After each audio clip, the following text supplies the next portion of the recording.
Hey, it's Sunday, March 28th, and you're watching The Great Last Rewatch. Today we're talking about Ab Aeterno.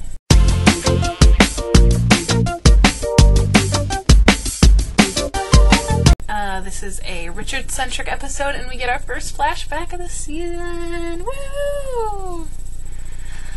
Oh, flashback, how I've missed thee. And actually we get a lot of stuff. So, we'll just get right into it. We'll dive in. First off, the Canary Islands, which is where Richard is from originally. There's a lot of kind of interesting ties to the island and the Canary Islands. The Canary Islands are thought to be a possible Atlantis, which also, is a popular theory for what the island was. Atlantis or, whatever.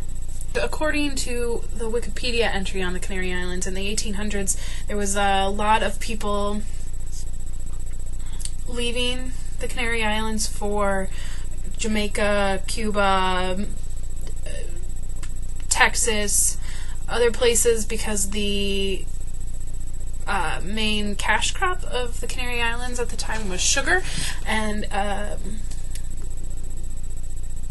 the markets in sugar in the Caribbean and like Texas and that sort of the southeast of America was a bigger market, so people were leaving the Canary Islands, which is probably what Richard was talking about when he was saying the New World, even though in 1867 it's not the New World anymore, it's Civil War era America.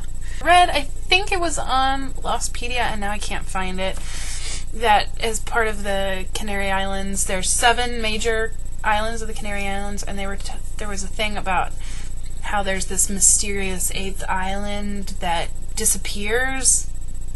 I don't know if that's real, because it's not on Wikipedia, Lostpedia anymore. But that would be a fun sort of tie-in.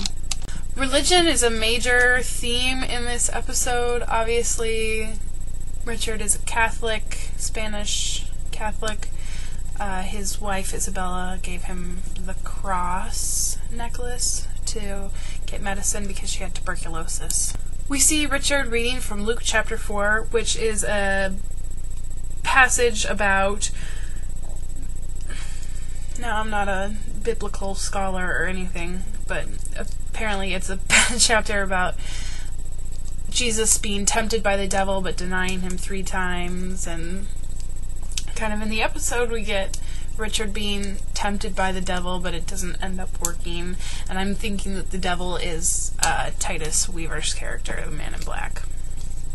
And P.S., who wouldn't love it if their name was Titus? Titus! That's awesome! Also, Richard asks for absolution of his sins so that he will go to heaven to be with his love, Isabella, which the very friendly priest denies him, because apparently you don't get absolution for murder, or this priest wasn't willing to give absolution for murder. I don't know. That's where Richard's living forever kind of came from. He, in his conversation with Jacob offered him a job of being the go-between between himself and the people that come to the island, and in payment for this job that he's doing, he'd give him something that he wanted. Richard asked for Isabella back. Jacob said he couldn't do that, so he asked to have absolution of his sins. Jacob said he couldn't do that, so he wants to live forever, because if he can't be with Isabella in heaven, then he doesn't want to go to hell. So he's going to live forever. I kind of thought of it as I need more time to absolve myself of these sins, but I guess not, because if you plan on absolving yourself of your sins, that means you're going to die at some point, and he doesn't plan on dying. Just saying. This is the first episode when they've actually called him, in the episode, the Man in Black. Next week is the episode The Package. I'm sure we'll be finding out all sorts of stuff, like maybe what's in behind the door on the sub, I hope. Keep my fingers crossed for that. Flash Sideways of Sun and Jin. And I don't know that it's going to be anywhere near as interesting as Ab Aeterno was, but we'll find out. Anyway, I'm looking forward to it. Tell us what you guys think. theories, whatever. See you guys later. Bye. We're gonna need to watch that again.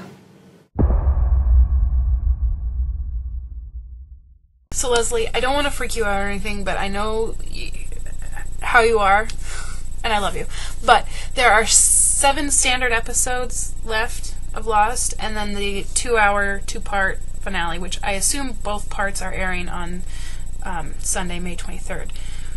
There are 8 Tuesdays between now and then, so there's going to be a week where we don't have a Lost on a Tuesday. I don't know if they're planning on not putting one on May 18th, which is the Tuesday before the 23rd, or if they're splitting the finale into 2 nights so that one is on the 18th and the second hour is on the 23rd.